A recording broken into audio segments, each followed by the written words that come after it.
How do you feel about where the offensive line is at? I know maybe they struggled a little bit to start out that game the other day, but how do you feel about how they've developed and where they're at right now? You know, really it's the same answer that we've had all training camp long. I think we're getting better and better. I think if you look at that game the other night, there's a lot of good examples of guys playing well individually, guys playing well together, and there's certainly some examples of stuff where it wasn't good enough. And so we're just in that process of trying to build on the good stuff and learn from the stuff that wasn't quite as good. Some of it's recognition, some of it's technique, some of it's just experience. But they're working hard every day, and I think they're getting better. And you guys added a couple of new guys via trade. Like, how quickly can they get acclimated? I mean, the season's around the corner. You only have a practice today, and then they're off. Like, are you worried at all about having them ready for week one? Well, it's just part of the deal. And, you know, each of these guys we think are smart guys. They played football. They have experience. So, you know, it's their job. It's our job to make sure that we catch them up as quickly as we can. You said it. We have today's practice, then we're off. We'll have a bonus practice on Monday, but they gotta spend some extra time. We gotta spend some extra time getting them up to speed. Jason, everybody always talks about how hard Daniel works at his craft.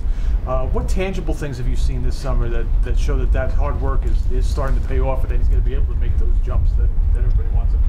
Yeah, I think he's done a lot of good things. Obviously, he hadn't played in the preseason until the game the other night. And if you look at that tape, there's a lot of positives on that tape. There were a couple of really bad decisions, a couple of things that he's going to continue to learn from, but there are a lot of positives in how he's playing. I think he's, in general, getting the ball out of his hand quicker. He's more decisive. He's making a lot of good throws, and we just got to make sure we clean up some of the plays that we want to have back. And he knows that, and we all know that. And he'll continue to grow from the experiences the more he plays. Bigger picture. He's going to get to that next level is not necessarily by stretching his top part, by cleaning up the bottom part. It's really every quarterback I've ever been around. And, you know, one of our jobs as an organization, as a coaching staff, is to try to create a great environment for him.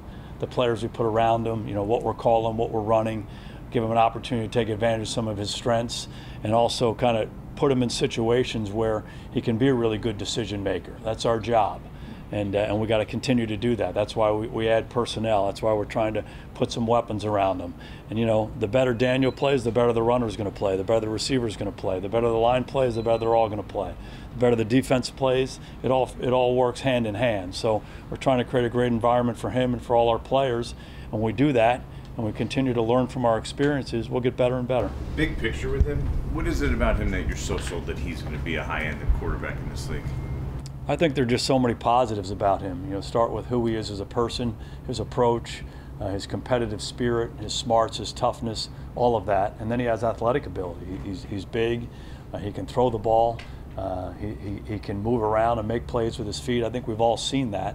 The biggest thing for him is just to play more football. And again, it's every quarterback I've ever been around. They need more experience. We need to create a really good environment, and they need to grow from the experience that they do have. And we believe Daniel can do that. Jason, there was a stat, the average depth of target against the Patriots when Daniel was in there was 5.9 yards.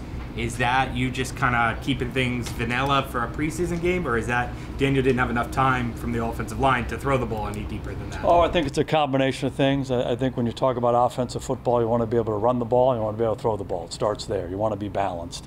And then you want to be able to run it and throw it different ways. And you want to be able to throw it quickly in the intermediate range and then throw the ball down the field.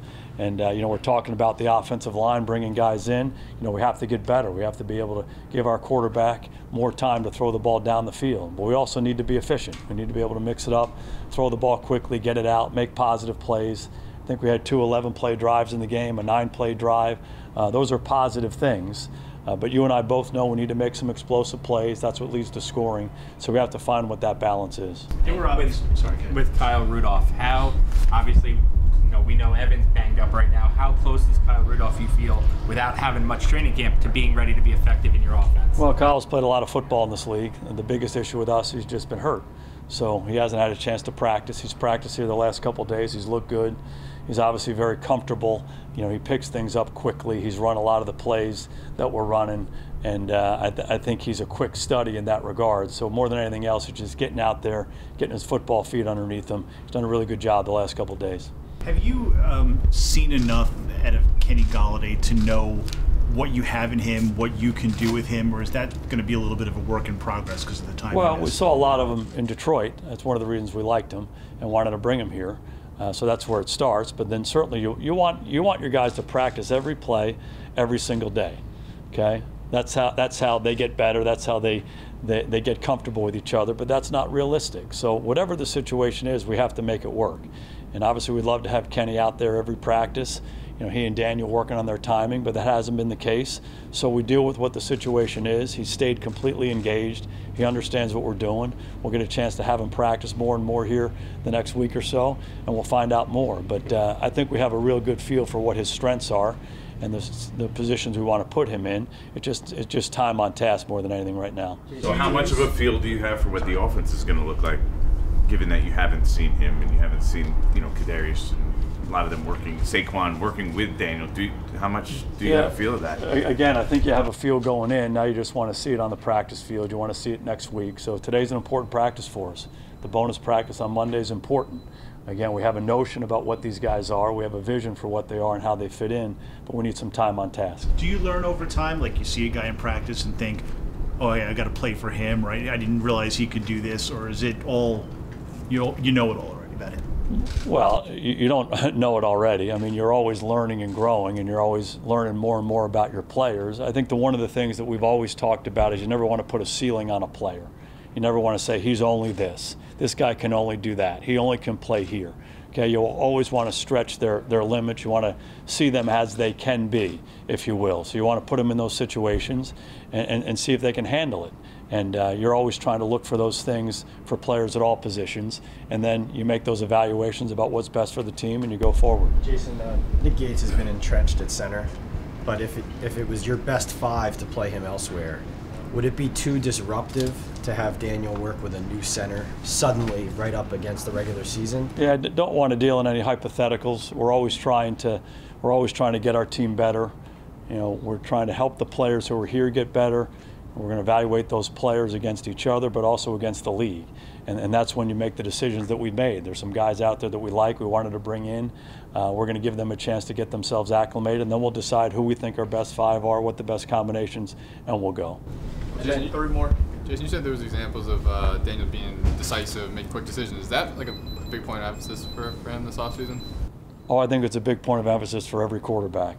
You know, you have to understand what you're trying to do on offense, what the defense is trying to do, and you want to be, you know, a great decision maker. And a big part of being a great decision maker is being decisive.